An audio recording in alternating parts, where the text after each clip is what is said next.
पूर्वांचलियों पर बोल केजरीवाल का सेल्फ कॉल। नमस्कार, हिंदुस्तान 9 देख रहे हैं आप और मेरा नाम है तुषार शौरभ। देखिए, दिल्ली में चुनाव है और इसीलिए सियासी तनाव बना हुआ है।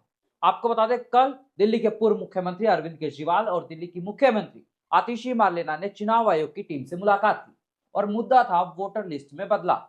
और उसी के दौरान अरविंद केजरीवाल ने पूर्वांचलियों पर कुछ ऐसा बयान दे दिया जिसको बीजेपी ने लपक लिया। जी हाँ, बिल्कुल। देखिए, दिल्ली के पूर्व मुख्यमंत्री और आप संयोजक अरविंद केजरीवाल ने कहा कि बीजेपी ने फर्जी वोटर आईडी बनवाई है यूपी बिहार वालों की, और जिस मुद्दे को बीजेपी ने लपक लिया। यकीनन देखिए, पूर्वांचली वोट जो है वो दिल्ली में निर्णायक भूमिका में। आपको बता दें कि दिल्ली विधानसभा में कुल 70 सीटें हैं और इन 70 में से 29 विधानसभा सीटों पर हार जीत का फैसला पूर्वांचली वोटर करते हैं। कुल आबादी का 30% हिस्सा पूर्वांचली वोटर है और पिछली बार इन्हीं 29 में से 24 सीटें आम आदमी पार्टी और 5 सीटें बीजेपी ने जीती। वही बीजेपी के पास पूर्वांचली एक बड़ा चेहरा है मनोज तिवारी के तौर पर, लेकिन आम आदमी पार्टी के पास कोई बड़ा पूर्वांचली चेहरा नहीं है। अगर है तो वो संजय सिंह।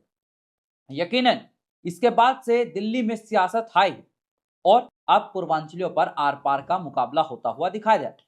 बीजेपी ने आरोप लगाया कि अरविंद केजरीवाल पूर्वांचलियों के साथ भेदभाव करते हैं, उनको गलत तरीके से देखते हैं, उनके लिए काम नहीं करते हैं और इसीलिए अब आम आदमी पार्टी डिफेंडिंग मोड में आती हुई दिखाई दे रही है। अब जरा आप वो सीटें जान लीजिए जो पूर्वांचली बहुल है। जनकपुरी 20% वोटर यहाँ पर पूर्वांचल है, विकासपुरी 28%, उत्तम नगर में 30%। वही द्वारका की बात करें तो द्वारका में 23%, मटिया महल में 20% और नजफगढ़ में 21% पूर्वांचल वोटर है। वही अगर और सीटों की बात करें तो वो और seat Deoli SC reserve seat है, यहाँ पर 31% पूर्वांचल वोटर है यूपी बिहार के। वही अंबेडकर नगर वो भी एससी रिजर्व सीट है, 26% पूर्वांचल वोटर यहाँ पर आते हैं। संगम विहार में 26%, Tughlakabad 24%, Trilokpuri SC reserve seat यहाँ पर 38% पूर्वांचली वोटर है। वही कोंडली एससी सीट है, 21% पूर्वांचली वोटर यहाँ आते हैं। वही पटपड़गंज की सीट जहां से आम आदमी पार्टी ने अवध ओझा को चुनावी मैदान में उतारा है, यहाँ पर 23% पूर्वांचली वोटर। यानी कि डेटा साफ बता रहा है कि दिल्ली में अगर सरकार बनानी है तो पूर्वांचलियों का वोट लेना जरूरी है और इसीलिए यह हाई वोल्टेज सियासत दिल्ली में होती हुई दिखाई दे रही। वही कल दिल्ली के पूर्व मुख्यमंत्री अरविंद केजरीवाल ने एक और सियासी शिगुफा छोड़ा है और वो है जाट आरक्षण का। जी हाँ, बिल्कुल। देखिए, आपको बता दें, दिल्ली में कुल 8% जाट आबादी है और इसीलिए अरविंद केजरीवाल का कहना है कि अब अगर दिल्ली में सरकार आएगी तो जाट बिरादरी को ओबीसी में शामिल किया जाएगा।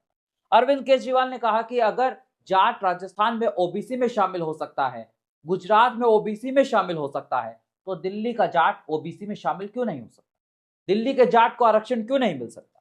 यकीनन देखिए, चुनाव है और हर एक बयान सियासी होता है और इसीलिए अब आम आदमी पार्टी छोड़ बीजेपी में शामिल हुए कैलाश गहलोत ने आम आदमी पार्टी पर और अरविंद केजरीवाल पर बड़ा हमला किया। उन्होंने कहा कि जाट आरक्षण की बात उन्होंने पहले से अरविंद केजरीवाल को कही थी, लेकिन जब भी वो अरविंद केजरीवाल को बात बोलते थे तो अरविंद केजरीवाल बात को टाल देते थे। आपको बता दें कि दिल्ली में कुल 8 विधानसभा सीटें ऐसी है जो कि जाट बहुल सीटें हैं।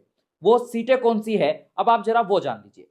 अगर महरौली की बात करें, महरौली, मुंडका, रिठाला, नागलोई जाट, मटियाला, नजफगढ़ और बिजवासन की सीट। बिजवासन की वो सीट जहां से कैलाश गहलोत खुद बीजेपी के उम्मीदवार है, जो कि आम आदमी पार्टी को छोड़कर आए थे, परिवहन मंत्री दिल्ली के रह चुके।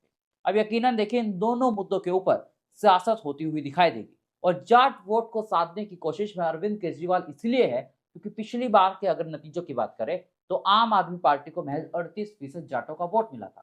वहीं बीजेपी के खाते में 57% जाटों का वोट आया था और अरविंद केजरीवाल चाहते हैं कि अगर दिल्ली में पूर्वांचली वोटर बीजेपी की तरफ जाता है तो बीजेपी से कुछ जाट वोटर आम आदमी पार्टी की तरफ आए। अब यकीनन देखिए, सबकी अपनी अपनी रणनीति है क्योंकि चुनावी दौर। अब ये तो जनता बताएगी कि किसकी रणनीति कितनी काम आई और किसके दावों पर जनता करती है भरोसा। यकीनन दिल्ली चुनाव की हर बड़ी खबरों के लिए देखते रहिए हिंदुस्तान 9।